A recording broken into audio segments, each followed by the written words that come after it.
Hi, my name is Griffin Fletcher, and this is my Lab 2 report presentation. In this lab, I was tasked with observing the motion of an object. I chose a plastic grocery bag that was dropped straight down from rest. The motion was observed experimentally with video analysis using tracker software and predictively using two different computer models, one that only accounts for the force of gravity on the object and one that also takes into account air resistance, also known as drag force. These computer models were based on fundamental principles, namely the momentum principle, also known as Newton's second law. The data produced by each of these methods was then compared. Ultimately, I found that the model that incorporated the drag force was much more strongly correlated to the experimental findings than the model that did not, although the model without drag was fairly accurate. In this experiment, our goal was to develop a deeper understanding of how the forces of gravity and air resistance affect the motion of an object in freefall, and to measure the actual significance of drag when fairly light objects fall briefly. Newton's second law is outlined with this formula. Unlike in Lab 1, net force in this case is not zero. We know this because the object we are observing will not be moving at constant velocity. Once final velocity is found, the object's new position can be found with this formula. Because the net force will be constantly changing and the object's velocity will be non-constant, several calculations of velocity and thus position will have to be made to produce accurate results. Here's my video observation of a falling, balled-up plastic grocery bag using tracker. The origin of my coordinate system is at the bag's initial position, so it falls straight down the y-axis.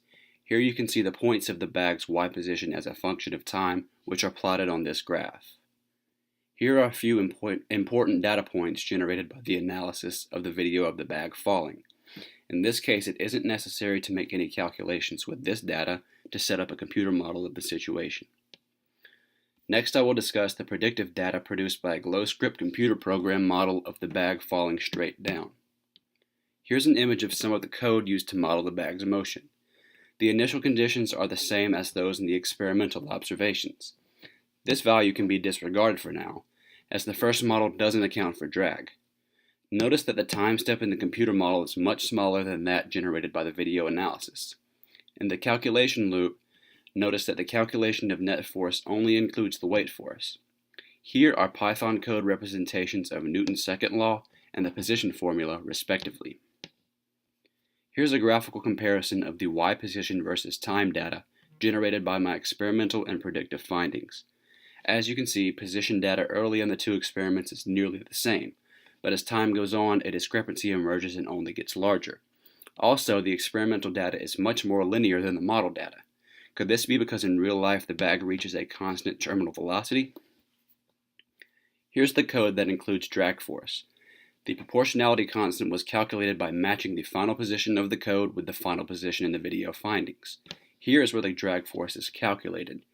Its magnitude is proportional to the square of the object's speed. Note that the calculation of net force includes drag force now.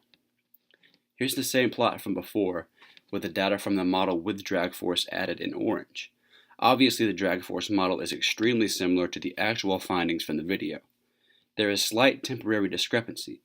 This could be because of human errors like inaccuracies in tracking the object precisely on tracker, or because the proportionality constant wasn't exactly right. It appears that the graph of the drag model becomes linear, or very close to it near the end of the experiment, as does the experimental model. This indicates constant or near constant velocity, presumably this object's terminal velocity. The fact that this constant velocity is not present in the model without drag is evidence that terminal velocity is a direct result of air resistance, and without it, velocity continues to increase as an object falls. To see if there really is a terminal velocity in this experiment, I plotted the bag's velocity as a function of time using the same computer model with the drag force. Notice that only the y component of the velocity is considered. X and z values remain zero. A terminal velocity isn't obvious. This indicates that my position versus time plots shown earlier were not truly linear, as velocity was never actually constant. This may be because the bag doesn't have enough time to reach a terminal velocity. Maybe a terminal velocity will be more clear if my computer model runs for a longer time.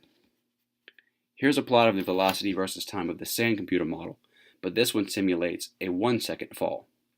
As you can see, a terminal velocity is reached around -4 meters per second in the y direction. What if the bag had been thrown instead of dropped? Would it reach the same terminal velocity?